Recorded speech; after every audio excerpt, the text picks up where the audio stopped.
हसन साहब, अफसोसनाक खबर है। गुजरांवाला में बिजली का ज्यादा बिल आने पर झगड़ा। बड़े भाई ने तेज धार आले से छोटे भाई की शारक काट दी।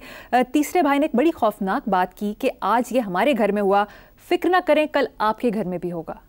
मैं पहले इतना भौंक चुका हूँ, मेरा तो गला खुश्क हो गया है। लेकिन बात सुनो, इस्लामी जमहूरिया पाकिस्तान का एक कमाल तो है ना, इन्होंने हाबील काबील की रवायत जिंदा कर दी। भाई भाई की गर्दन काट रहा है, नौबत आ गई है। और ये सगे भाई थे और ये तीन थे, इसलिए मैं ज्यादा नहीं, देखो 30,000 का बिल, आधा बिल मांगा, एक हिस्सा वो तीसरे भाई ने होते हैं, थ्री ब्रदर्स। मैंने टीवी पे सुना, मुझे क्या पता, कोई एक मरले का, सवा मरले का, 3 मंजिलें ऊपर रहते हैं। और जो कत्ल हुआ है उसकी को 4 साल की, को 5 साल की, 6 साल की 2 बेटियां। अब उन बेटियों का मुस्तकबिल प्रेडिक्ट करना मुश्किल नहीं है, बाकी अल्लाह खैरुर राज़िकीन है। चलो हम जिंदा कौम है, इन्होंने मिली नगमे सुनो। इस परचम के साए तले हम एक हैं, टाइयां सूट भी एक हैं, बिजली के बिल पे कत्ल करने वाला और होने वाला वो भी एक है, ऐ भी ये एक है, माशाल्लाह। ठहसा साहब, दूसरी तरफ वज़ीर आज़म शहबाज शरीफ ने कहा है कि मुंतखब नुमाइंदे बिजली चोरी रोकने में मदद करें। इन्होंने कितने मुहावरा सुन लिया होना अंग्रेजी का, set a thief to catch a thief. चोरों ने फड़न नहीं, चोर लाओ।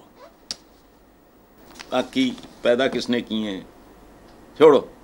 ठीक है, आगे चलते हैं। साहब, मुस्लिम नून से अलहदी इख्तियार करने वाले आसिफ किरमानी ने कहा है कि नवाज शरीफ खुशामदी टोले के हाथों बेबस है। महंगाई और बेरोजगारी के खिलाफ आवाज बुलंद करना मेरा जुर्म ठहरा। भी घटिया जी फिल्म के डायलॉग ने जो नाल सी उदों ये भी खुशामदी सी। और तो पाकिस्तान की पॉलिटिक्स मैंने तो खुद देखा है। मैंने 3 लोगों को बाबरू देखा है। मेरा बेनज़ीर भुट्टो के साथ, अल्लाह उन्हें गरी की रहमत करे, बहुत अच्छा ताल्लुक था। मेरे जैसा कॉम्प्लीमेंट भी रिकॉर्ड पे तो नहीं है जो उन्होंने किसी को दिया हो, और दिया भी था अपोजिशन पार्लिमानी ग्रुप के, वो इंटरकॉन्टिनेंटल होता था उसको। खैर, मैंने 3-4 लोगों के अलावा किसी को बाइज्जत और बावकार नहीं देखा बेनज़ीर भुट्टो के सामने। कैसी बात है। एक अहमद सईद, जिसको मैं जिंदगी में बिल मुशाफा नहीं मिला, अहमद सईद सर्विस इंडस्ट्रीज वाले, उनका भाई छोटा अहमद मुख्तार मेरा दोस्त, अब तो दोनों भाइयों की, वो बावकार, स्ट्रेट, अदब एहतराम और बात है जी। बात खुल के करना और बात है। एक मैंने देखा इत्तेजाज साहब बात रोक के करते थे। एक सलमान तासीर, मां गोरी थी, एमडी तासीर के बेटे, जिनकी वालिदा वो फैज साहब की बेगम की वो हमशीरा थी। एक इस तरह को 2 थी। बाकी खुशामदी, और ऐसी खुशामद के अच्छा। और कमाल की बात है, बेनज़ीर भुट्टो का तो वेस्ट में, और उसका तो माहौल ही खुशामद वाला है, तो उसको समझ ही नहीं आती थी कि आप बकवास कर रहे हैं। तो ये सारे के सारे इन सबको देखा हुआ मैंने। ठीक, इसलिए कोई इसमें नई बात नहीं है। एक और बात, अब ये खुशामदिए नहीं रहने, चूंकि खुशामदिए सियाने होते हैं, वो एवं ही थोड़ी मैं मुफ्त च खुशामद कर दे। हुण रहा ही कुछ नहीं, पल्ले ही कख नहीं है। पतझड़ का मौसम है, तना सूख चुका है, ये नहीं रहने। सही, किरमानी सियाना जी पहले अलहदा हो गया है। कुछ लोग इस वक्त भी बॉर्डर लाइन, बहुत सारे लोग, बहुत कुछ लोग। सर, दूसरी तरफ नून लीग के ही ख्वाजा साद रफीक ने कहा कि भंवर से ना निकले तो पीटीआई समेत सभी डूब जाएंगे। क्या कहेंगे? मेरे वालों कल दे डुबदे अज डुबन, सारे डूब जाएंगे, एक ही गल है। वो इर्द गिर्द भी लपेट लो, डूब जान। मेरा कंसर्न एक है, लोगों को बड़ी देर में लगी टू अंडरस्टैंड मी कि ये बंदा कभी तारीफ भी कर देता है, फलाना भी अच्छा काम लगे, मेरे दिल को लोग, मैं तारीफ करूंगा। मेरा तुम्हारा को आबाई झगड़ा है, मेरी को कबायली दुश्मनी है तुम्हारे साथ, नहीं। मेरा कंसर्न और है, ये साद रफीक बहुत बेहतर इनमें से, मुल्क महफूज रहे, वरना याद रखना फ़लस्तीनियों के साथ हो रहा है, और यहाँ से भी सुना है बात, मैंने अखबारों में पढ़ा, अल्लाह बेहतर जाने सही है गलत है। फ़लस्तीनियों के साथ जो हो रहा है, अल्लाह किसी गैर के दुश्मन के, मासूम बच्चे, औरतें, बूढ़े, सब फ़र्क, ज़लील व ख़ार, उनके 13 धड़ों की सुलह कराई चाइनीज़ ने, मैंने अखबारों में पढ़ा है, मुझे नहीं पता। तो डूब ही मरना चाहिए, हम सारे कौन हैं? आई वॉज शॉक्ड कि तकरीबन 13 धड़े फ़लस्तीनियों में, और सज्जे और खब्बे उतानू जख्म लग रहा है, चित्र पैर है फलाना, वो फिर भी धड़ों में तकसीम। यही हाल पाकिस्तानियों का है। ये मुझे बगदाद याद आता है, तातारी चढ़े हुए थे, और ये कि वो कि पता नहीं सुई में से ये हो सकता है, कितने फरिश्ते गुजर सकते हैं, या पता नहीं क्या, पता नहीं किन बहसों में लगे हुए थे। आज भी हमारे यहाँ पता नहीं क्या क्या बेचते हैं। तबलीगों के अंबार लगे, 76 साल हो गए, बदकिरदार तरीन लोग हैं। चलो मुल्क महफूज रहे, जब सब डूब जाएं और लोग महफूज रहते हैं, ये भी लिख के रख लेना। सब कुछ गया, रेड इंडियंस मौज कर रहे हैं, उनको वो प्रिविलेजेस हासिल हैं जो आम अमेरिकन को नहीं है। उनको शराब का लाइसेंस या इस तरह के जो उल्टे सीधे लाइसेंस या इजाज़त नामे होंगे, उनको यूँ मिल जाते हैं ताकि वो अपनी दुनिया में मगन रहें। ये डूबते डूब जाएं। इन्होंने कौन सी हमारी को नैया पार उतार दी है, मकरूज कर दिया, जलील कर दिया, खार कर दिया, बातें करते हैं, और तुम लोग शामिल हो इसमें। ठीक है हसन साहब, मुझे यहाँ पर एक छोटी सी ब्रेक लेनी है, देखते रहिए ब्लैक एंड व्हाइट।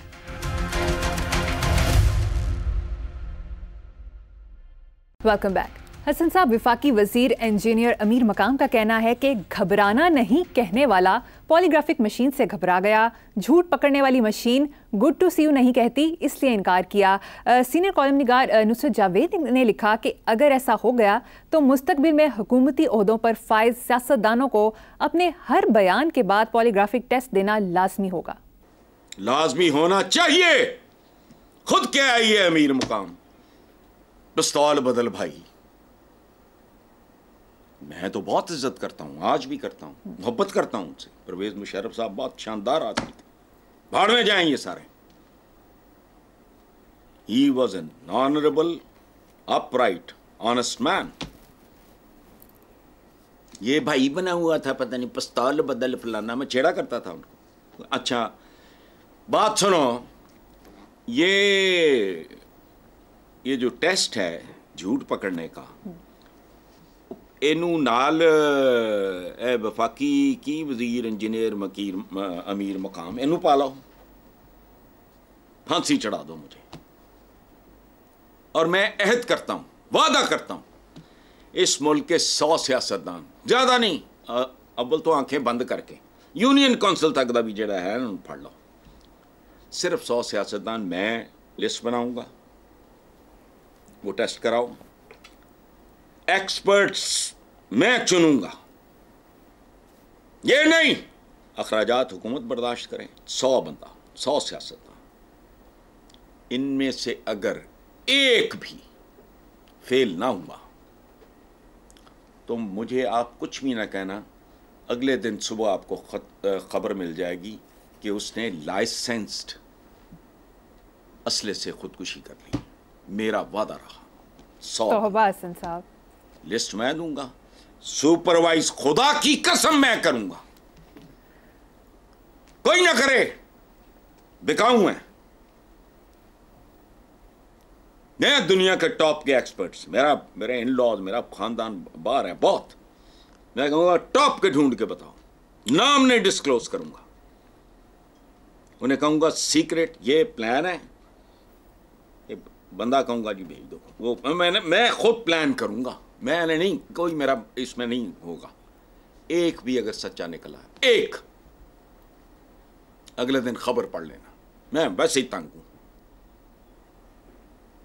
ये एज ही ऐसी है, मरदूद सी, ना बंदा जीता है ना मरता है, कोई और तरह का। अच्छा अब आओ आवाम की तरफ। और तुम्हें आईना दिखाना ये मेरा काम है। आईना उनको दिखाया तो बुरा मान गए, बुरा ना मानो। अब आ जाओ आवाम की तरफ, आओ, मुझ समेत मुझसे 1-2 सवाल ना पूछना, मैं उनके जवाब नहीं दूंगा, साफ। खास तौर पे एक, वो पूछोगे मैं जवाब नहीं दूंगा, अंदाजे पे जो करना है कर लेना, जवाब दूंगा वो झूठा निकलेगा, एडवांस में कह रहा हूं मुझ समेत। अगर एक सच्चा निकल आए तो चौक में रख के गोली मार दो।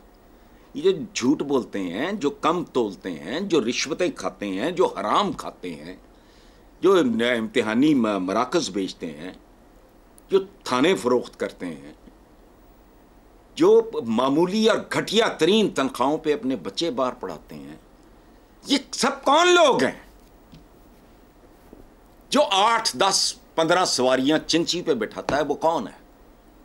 कम तोलने वाला, झूठ बोलने वाला, मिलावट करने वाला, बेवाओं के प्लॉट पे कब्जा करने वाले।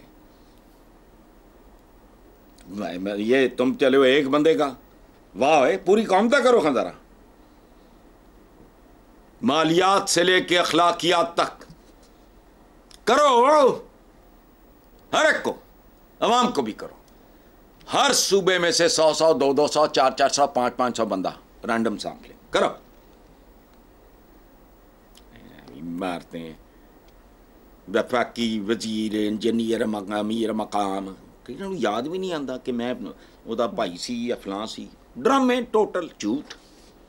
चलो बिल्कुल ठीक है साहब, प्रोग्राम का वक्त खत्म हो गया। इसी नोट पर अपने व्यूअर्स से इजाजत चाहेंगे। आपसे मुलाकात होगी इंशाल्लाह कल। अल्लाह हाफिज।